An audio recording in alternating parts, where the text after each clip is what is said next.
Dulu karepe ngono, karepe alam ki ngono. Nek jik gontok-gontokan, jik perselisihan, jik padha golek bener, padha ngaku, padha golek pinter, padha rumangsa apik, terus piye?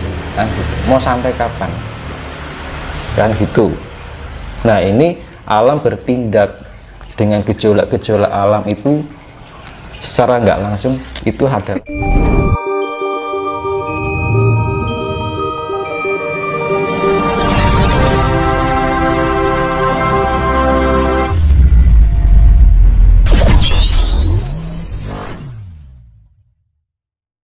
Isting darani sedulur papat kali mau pancer lah tengah tuh, dan itu membentuk suatu cakra itu kan. Nah, cakra itu semakin fokus, semakin lembut, semakin lembut sampai kita tidak terikat oleh jarak, ruang, dan waktu. Nah, ketika orang sudah tidak terikat dengan jarak, ruang, dan waktu, kita menembus yang namanya indera ketujuh. Apa artinya indera ketujuh? Indera ketujuh sifatnya vertikal, Mas. Vertikal. Vertikal itu tembus lingkuar angkasa. Jadi kalau indera keenam itu masih lingkup Ibu Pertiwi. Yeah. Kalau indera ketujuh sudah masuk ke lingkup ruang Bapak Angkasa. Jadi nanti bisa melihat kehidupan di luar sana. Misalkan bisa ketemu dewa, bisa ketemu gaib-gaib yang ada di atas sana. Sampai yang namanya nanti saya ceritakan masalah Dewa Ruci. Yeah. Nah, itu tingkatan sudah mencapai indera ketujuh. Saya menjelaskan ini bukan berdasarkan pengalaman saya yang pernah saya alami ya, jadi bukan sesuatu tembung jari ini kan gitu. Yeah. Jadi memang benar-benar saya alami, karena saya perjalanan proses spiritual ini sudah sekitar 25 tahun. 25 tahun. Jadi kabeh laku iki lakoni kanthi laku ya. Yeah. Lekasnya lawan kas. Orang iso langsung jeruk, nggak bisa. Berarti 25 tahun itu baru mencapai titik sekarang ini ya? Kalau indera ketujuh sudah 10 tahun. 10 tahun? Iya. Oh, sudah lewat berarti. Luar biasa. Iya. Mas, apakah semua orang bisa, Mas? Bisa. Membuka indera ketujuh itu bisa? Tergantung kita telaten apa enggak. Itu. Semua orang bisa. Dan genetika juga pengaruhnya apa cepat dan enggaknya. Karena misalkan eyang kita dulu, mungkin eyang kita dulu guntur tapanik banter kan gitu, istilahnya pertapa lah, orang hebat mungkin kan, itu lebih gampang, lebih mudah untuk memahami. Jadi tingkat IQ-nya lebih tinggi karena spiritualitas itu juga meningkatkan tingkat IQ. Berarti faktor X itu penting juga. Nah, faktor X penting. Terus ini Mas, keistimewaannya orang kalau sudah mencapai dan membuka indera ketujuh itu apa saja Mas? Kita bisa tahu kebiaring jagat. Nanti saya jelaskan ya, nanti yang dinamakan inti maya atau inti semesta. Ini sebenarnya ilmu kerahasiaan Tuhan. Oh, iya. Darani ilmu wadining bumi. Kang sinengker. Jadi ilmu rahasia dari segala rahasia. Itu alam semesta ini punya pusat yang namanya inti maya, pusat semesta. Itu yang dinamakan jagat langgeng kan gitu. Dan nanti saya ceritakan, saya gambarkan. Jadi ini saya menggambarkan, ini saya menerangkan apa yang saya lihat. Jadi indera ketujuh. Bentar. Nah, ini darah bentuknya seperti cakra. Ini jagat langgeng namanya. Jagat langgeng? Iya. Sukmo langgeng atau maha sempurna. Itu bentuknya seperti cakra. Jadi tahu pesawatnya alien yang kayak piring gitu. Ya bentuknya seperti itu, tapi gede. Nah, di tengah-tengahnya itu mengeluarkan yang namanya 8 penjuru mata angin. 8 penjuru mata angin. 8 penjuru mata angin ini yang menciptakan segala. Di sukmo kita tercipta itu kan nur cahyo yang dibilang. Nur cahyo ini kan sukmo. keluar, seret turun ke bumi. Itu pancarannya. Jadi kita pancaran dari Tuhan yang ngejawantah. Nah gitu. Nanti saya ceritakan ya, ini sing dinamakan kayugung susuing angin. Ini saya ceritakan satu aja ya. Nek diceritake siji kabeh iso 5 dino kan. Itu namanya ini 8 penjuru mata angin. Nek basa gaule iki black hole. Black hole. Ah, Lingkaran hitam. nah itu. Ini jadi saya gambarkan bentuknya seperti kan gambarnya apa maksudnya rasa sesuai lah sih. Pokoknya lah orang-orang. Nah, ini kita namanya sukmo langgeng. Sukmo langgeng itu ya maha sempurna itu. Dia berputar kayak cakra. Ini menghasilkan 8 penjuru mata angin. Nah, salah satu ini mengeluarkan yang mana nur cahyo. Ini namanya sukmo. Pertama sukmo langgeng lah. Ketika bapak ibu jenengan, sederungi jenengan dadi urung dadi jenengan kan ngono lho. Nggih. Mas apa jenenge? Rosi. Rosi. Ya sebelum jadi Mas Rosi. Jadi misalkan ini adalah ibu bapak ini urung ketemu jodohnya ya ceritanya. Iya. Nah, manakala dia menemukan jodohnya, itu kayak ada ikatan yang tersembunyi ya, yang mungkin tidak disadari. Lah itu nanti bertemu toh. Nah, secara pandang itu ini sudah terrespon.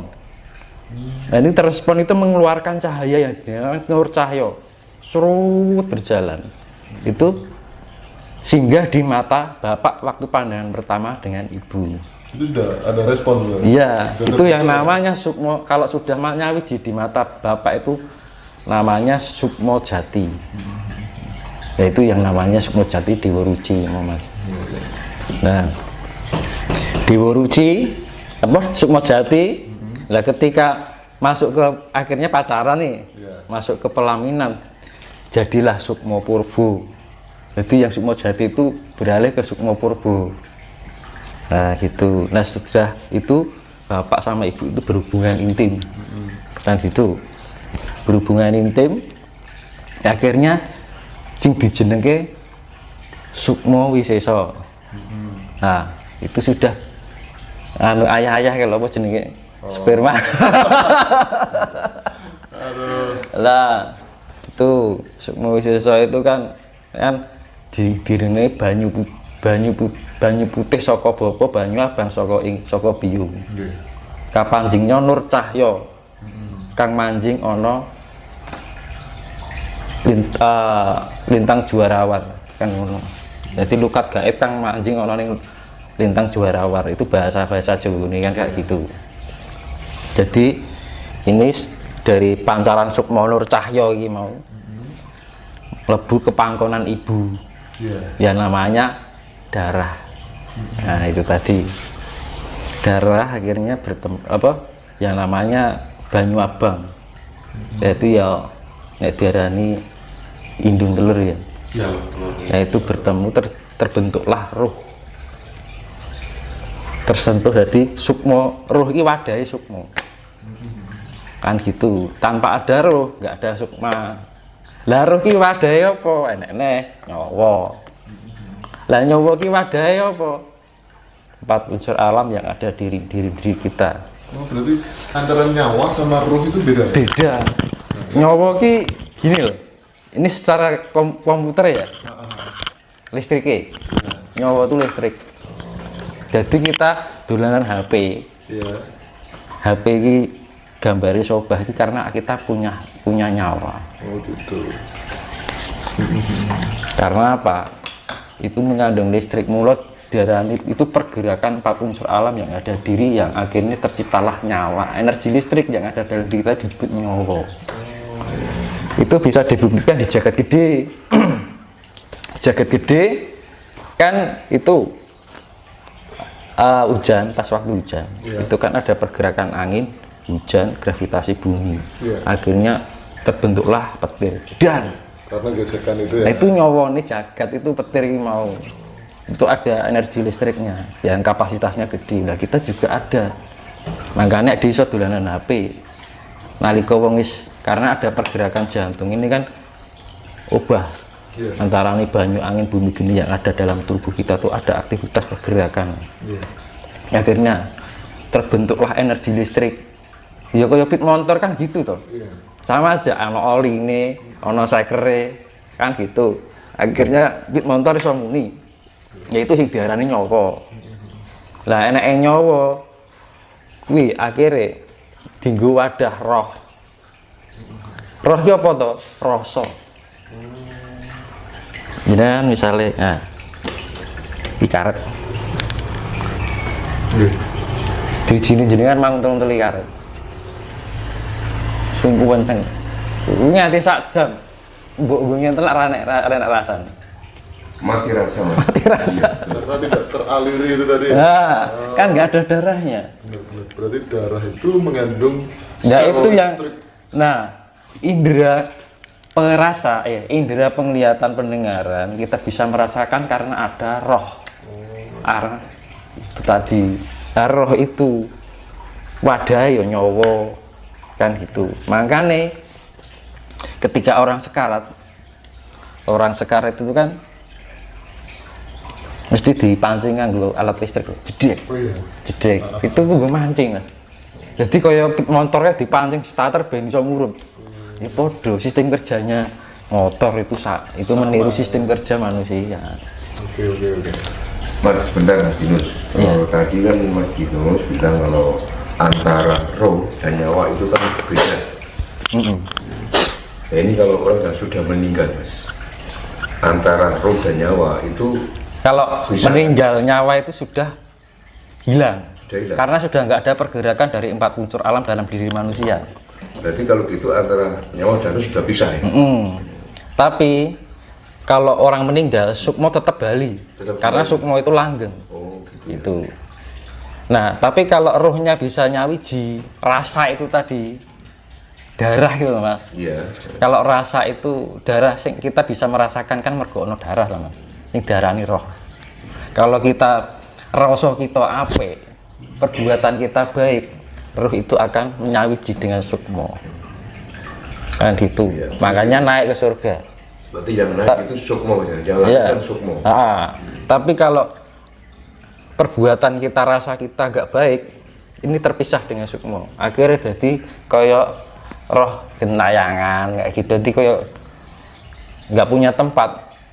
Sukmo ora duwe, raga wis ora eneng. Kan gitu. Artinya Berarti mati terlantar ya? penasaran. Terlantar. Nah, Iya. gitu.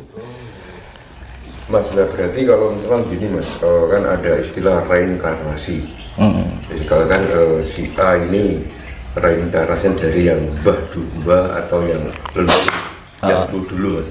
Berarti yang reinkarnasi yang masuk ke dalam jasad orang itu sukmanya atau rohnya Mas? Genetika. Nah ini ada lagi jiwa. Jiwa itu pancaran. Oh, gitu. Jadi sukma yang menyatu dalam wujud padat raga dan terbentuknya nyawa, terbentuknya roh, dan dari kesatuan dari unsur-unsur ini terbentuk pancaran. Nah pancaran itu membentuk jiwa. Yang diarani jiwa ini. Jadi ketika rasa ini kolaborasi antara rasa roh Mas dengan nyawa ini, karena saking hebatnya ya, itu bisa jadi ibaratnya iki dari kolaborasi unsur-unsur ini menjadi satu, itu berarti mata air. Lah jiwa iki pancurane ibarat matahari. Iki matahari ini iki pancarane ibarat mata air, pancurane jiwa itu pancurane kan gitu. Lah pancurane itu bisa mencari genetik yang pas, akhirnya turun. Nah jiwa itu diarani bahasa ion. Bahasa ilmiah ion Mas. Iya.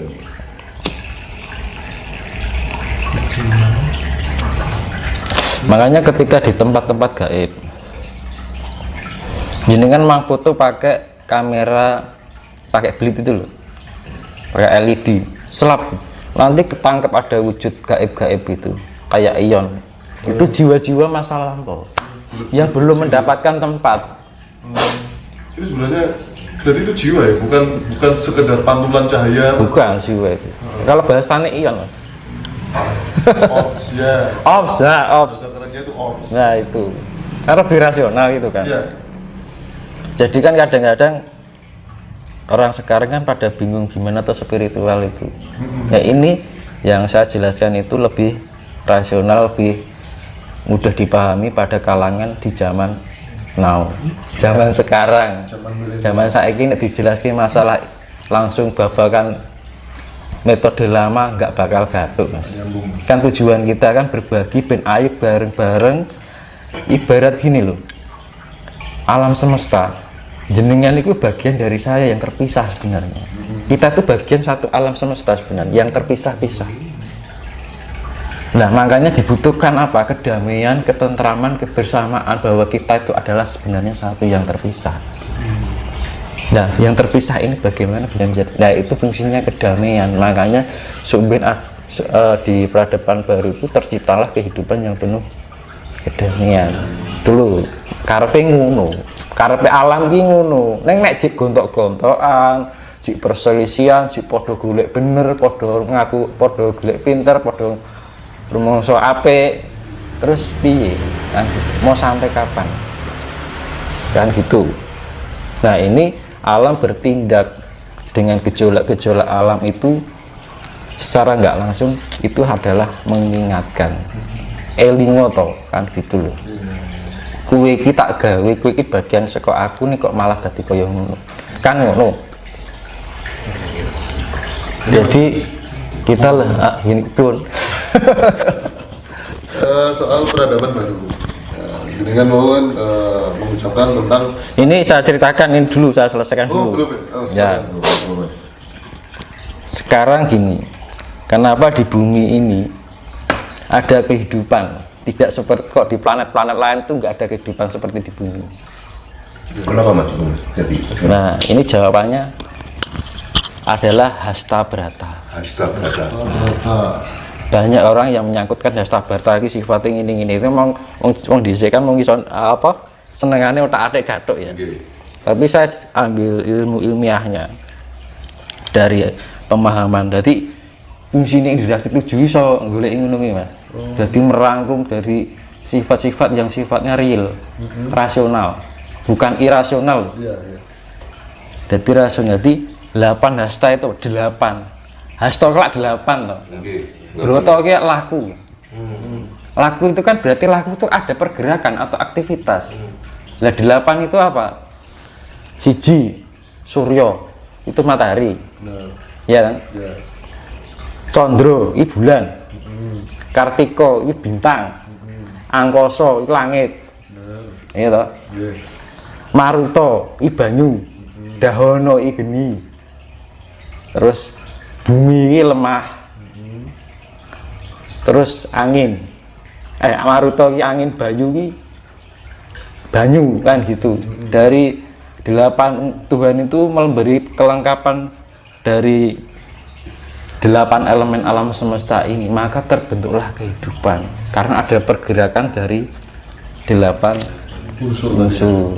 Makanya kan apa yang disebut tata surya ini? Makanya kan di planet lain nggak ada.